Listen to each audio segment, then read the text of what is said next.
molybdenum sulfide surfaces.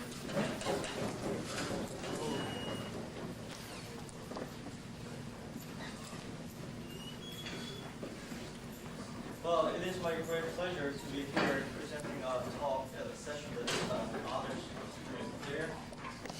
I've known Camille since 1993 when I joined his research group as a postdoc. I liked him so much I stayed 4 years there until I got a job in 1997 at Baylor. Indeed, it's been a pleasure and privilege to work with him, and those who are around him know that his enthusiasm, excitement, and also demand for the very best quality of research were truly inspirational. I really appreciate that, Camille. Here, what I'd like to talk about is chemistry and physics of alkali metal interaction with disulfide. Next, please. Molybdenum disulfide is a well-known heterogeneous catalyst in the petrochemical industry. It's well known for I think let me choose a view and the slideshow. Click the slideshow. Along to that. Yes. Okay, and then you can just use arrows. Okay. The layered molybdenum disulfide is well known. Tell us next arrow. One more. Okay, hydrogenation and desulfurization, and also when it's doped with alkali metal, it's well known for alkyl synthesis. Another application is, as we all know, is dry lubricant. In vacuum science, we use it as powder and lubricate it. One more. Also, in the late 1980s, it actually has been marketed as a battery lithium molybdenum disulfide until it got pulled out because it started catching fire. But there was an application and study. On more fundamental side, 1970s, it has been actively studied for its superconductivity, also related phenomena of so-called charge density wave and the periodic lattice distortion, which is unique to the low-dimensional material.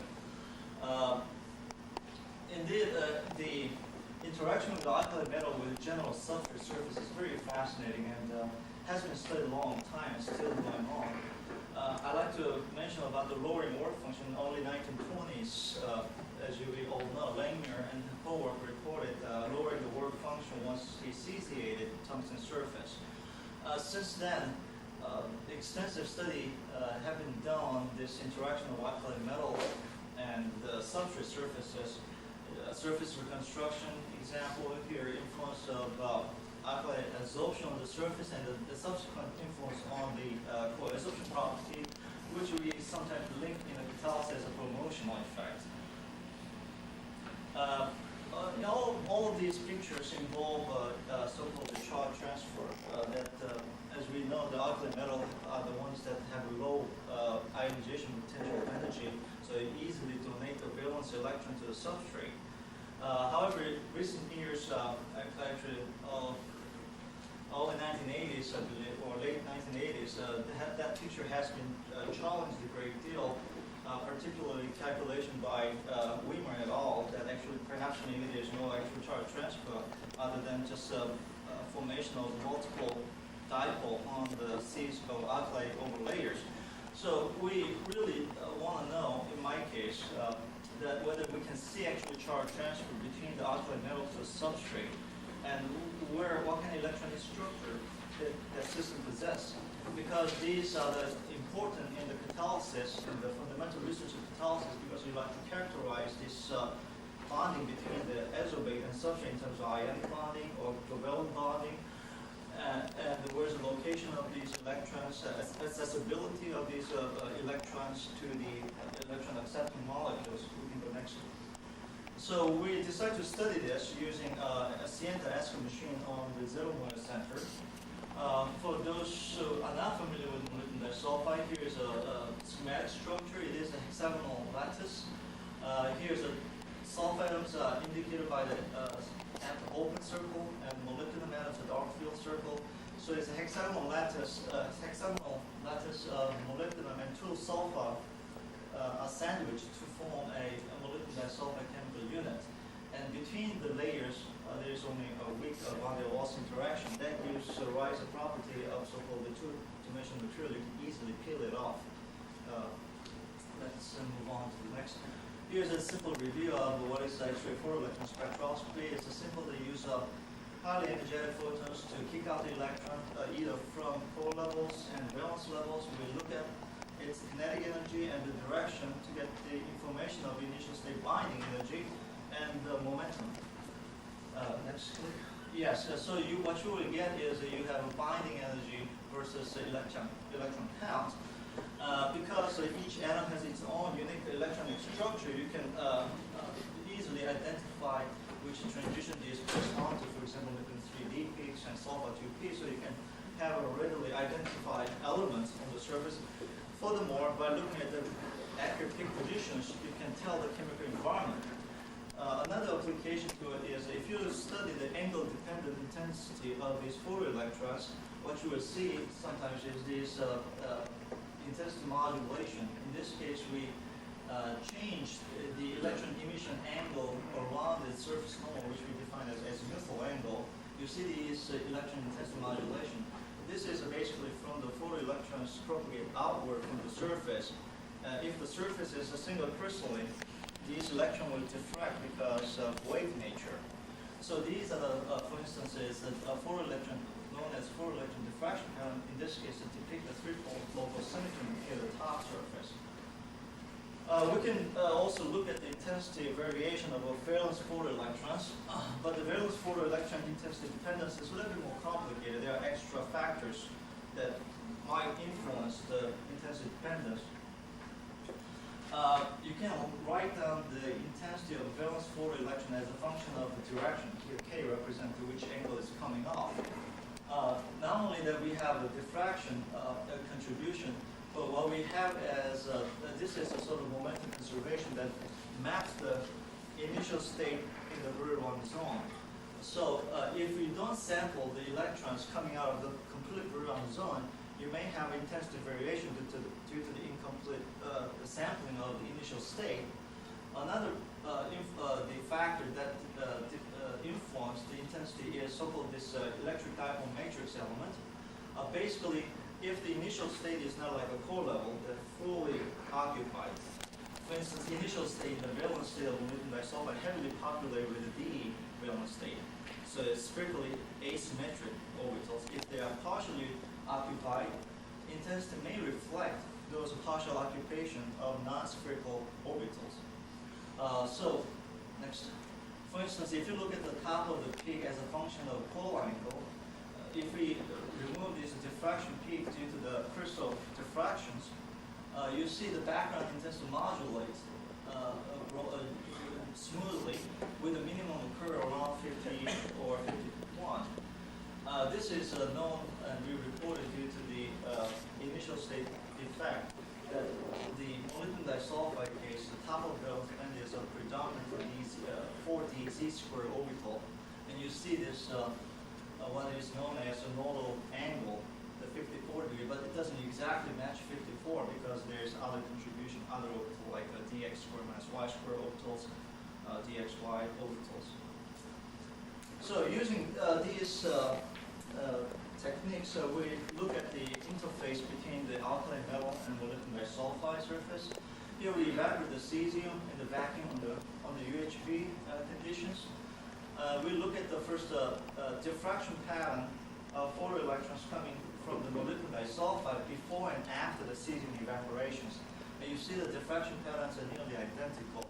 What that suggests is alkali metal overlayer do not form any older layer, which is known as from the lead measurement, low energy electron diffraction measurement.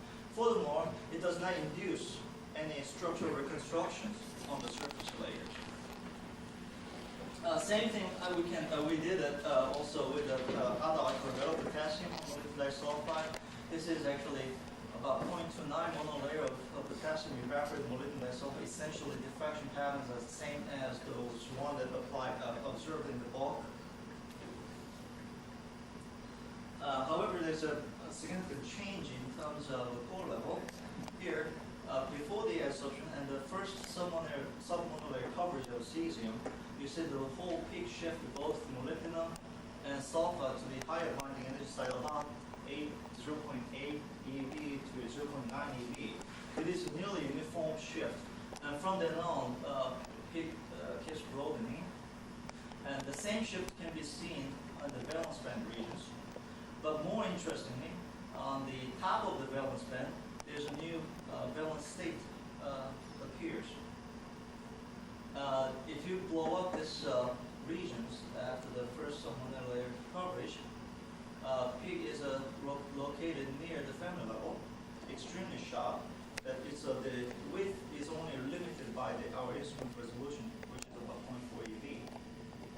So that brings to the question: what is this nature of the electron density state that we're seeing? One thing to point it out is first we initially tentatively assign it as a cesium-6s.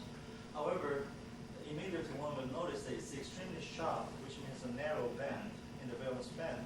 So most not likely to be a 6s because the s will disperse quite much. Furthermore, cesium-6s has very low photoionization cross-section, which means it's very hard to see. So what we're seeing is we have that indication that this probably is not the electrons located at the cesium, but others. And what is it? If we compare the angle dependence of electrons coming from localized cesium layer, for instance, cesium-4d, you see this characteristic smoothly rising intensity, like 1/4 cosine theta dependence. This is a typical of electron angle dependence coming from the thin overlay of the surface, localized. However, this angle dependence study shows the profile, angular profile is quite different. Before we go on to the theoretical calculation to identify what the peak is, we react with simple electron accepting molecules. First, we react with chlorine 20 Langers. It's under ultra high vacuum conditions, and you see that what we call the supravalence electron nearly completely disappear. By simple different spectra, we subtracted one valence band spectrum from the other, you can identify chlorine 3p peak and cesium-5p peak, which is separated by about 6 eV, which is known for cesium chloride. We can do the same thing for the oxygen, and I don't have a slide right now, but oxygen has formed cesium superoxide and peroxide, and similarly that supravalence electron density disappear upon the oxidation.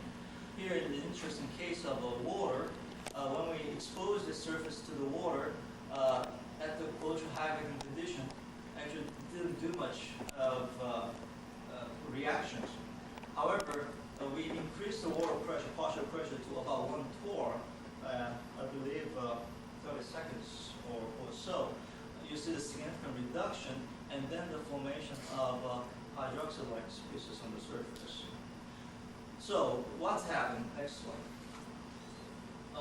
So what we decided to do is we do the first critical calculation using density functional theory. Basically, once you observe the cesium on the surface, there is a little changes on the substrate electronic structure, except the feminine level, which is used to be at the top of the valence band because it's a semiconductor, shift up to the bottom of the conduction band. And that is what we observe as a very narrow, because you see the flatness of the bottom of the conduction band. But when you expose to electron accepting molecules, if you prefer like oxidations, these electrons are captured and the form the corresponding cesium species on the surfaces.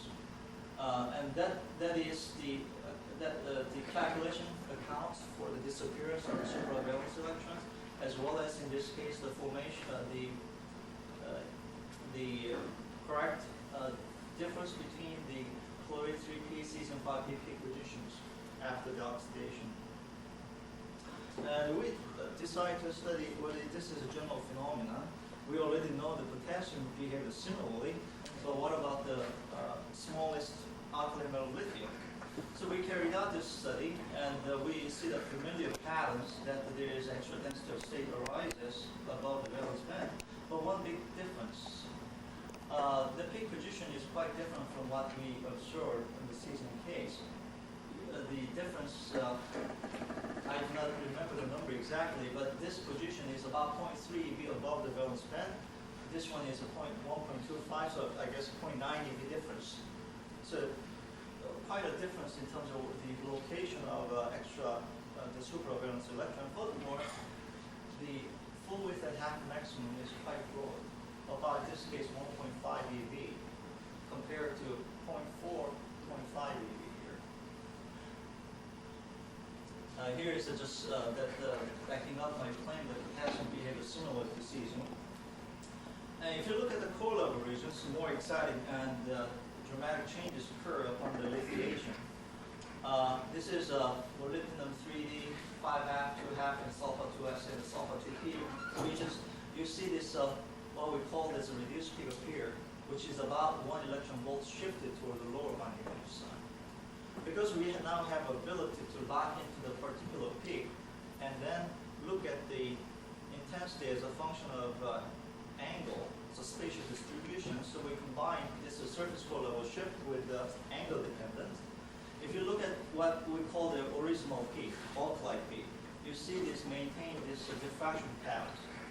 And it can be very nicely, fairly well fitted with scattering theory that testifies the structure of that chemical environment, Alkali peak, still maintain a single crystal rupture.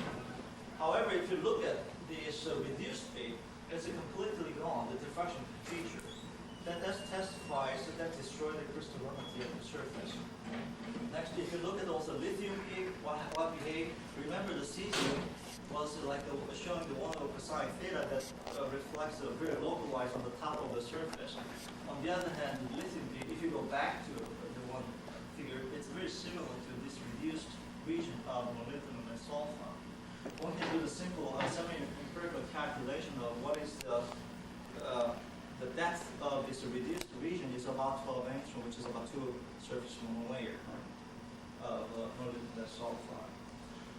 So this work is still ongoing, and we don't know the answer. But what I can summarize this: lithium results in highly disordered molybdenum disulfide surface region, which is about roughly 12 angstrom deep.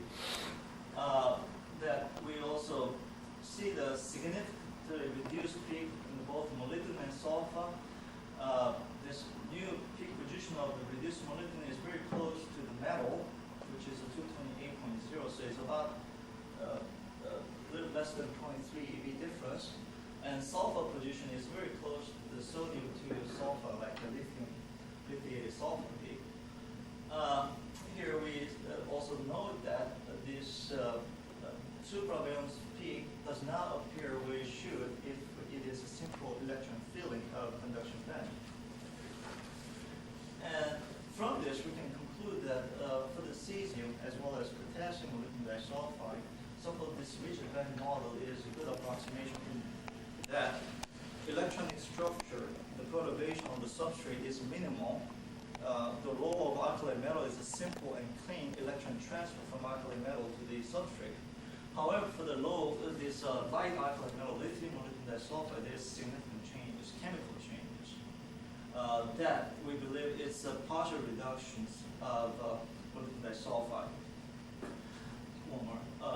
What still I'm trying to figure out is why lithium behaves different from cesium, and I guess the chemists know that lithium being so small, being oddball in the alkali metal family, they can do kind of very strange things. Basically, we try to account this difference using density functional theory. So far, we have not succeeded to account for the differences. However, for the lithium adsorption of molybdenum disulfide, I believe we have only looked at 2 sites. That lithium on the high symmetry site, so-called the 3-fold hole site, empty hole site of molybdenum disulfide, and the 3-fold hole site above molybdenum. Certainly, I need to look at other sites, low symmetry, like a bridge site, maybe a top site, and see whether they will result in the reaction that we observe. However, another possibility is the role of the surface defects on the basal plane. Although our basal plane is relatively smooth, there is always defect present on it, and see what effect, what kind of influence it can have on this adsorption, particularly in the small alkali metal. So in this case, I simulated, in this case, 2x2 supercell of molybdenum disulfide, but removing one of the sulfur top and bottom, so still computationally manageable because I have retained the inversion symmetry. Here, this is what is formerly valence band. This is bottom of the conduction band, and that sulfur vacancy introduced the gap states near the Fermi level. I think, yes, if you look at the partial density of state, particularly at gamma point as well as alpha point, these are heavily populated and localized to those molybdenum atoms neighboring the vacancy site. I think it will be very interesting for the future studies the interaction of alkaline metals at these defect sites or edge sites, which has long been considered as very active catalytic sites. And to me, it is going to be very easily accessible for the subsequent molecular absorption, although the basal plane already showed that the supravalence electron on the basal plane are still accessible. So this is ongoing research, so I do not have a definite answer, but I kind of summarize what I have done. We still have to account theoretically about the lithium on the lithium disulfide surface. I think in another interesting case, but perhaps incrementally, so what will happen with the sodium when we absorb molybdenum disulfide, and edge planes and the roller point effects by their own right is going to be very interesting. Here's a list of my past and the present collaborators for this work. Thank you for your attention. I'm ready.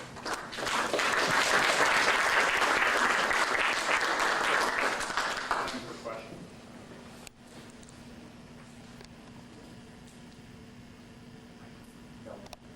Any questions? Well, you don't have any problem with oxygen? Oxygen? Yes. You mean oxidation by oxygen? Yes. Of any of the alkaline. No. Let's see.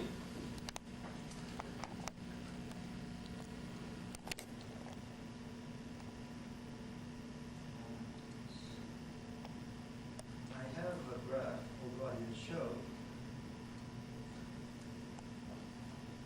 Here. We initially, I believe the oxygen content is extremely low when we evaporate the seized alkaline metal. However, if we expose to 800 nanomolar of oxygen, you see the effect of oxygen clearly. So I do not think that there is any significant difference of oxygen. However, there is a difference between the in situ prepared sample surface and versus ex situ. In this case, we peel this surface of molybdenum disulfide inside the vacuum using double-sided adhesive tape with the wobble skin. In this case, there is no, at least to the detection limit, there's no oxygen contamination. However, if you prepare the sample surface outside, even in the dry nitrogen bag, you will see some amount of oxygen that always influences in terms of how much peak shifts during the reduction of seismic absorption and so on. But I congratulate you. You must have a very clean system. I studied these and I could never eliminate oxygen contamination. Lithium seems like it intercalates. Yes. While the others don't. And maybe that's the difference. But the product communication with the Camille said, we look at the word can intercalate through. One possibility is being a lithium is small. I thought that you can go through directly through the threefold hole of the basal plane. But he told me that it is a very endothermic reaction. I don't know how much. But there are other people suggested that the intercalation may be through the defect or to the side of edge. However, in this lithium, by the light of this XPS result, it is not a, to me, it is not a simple intercalation, a significant chemical reaction. I cannot characterize this as a simple lithium being in the Van der Waals gap because of, to me, the molybdenum and sulfur both reduce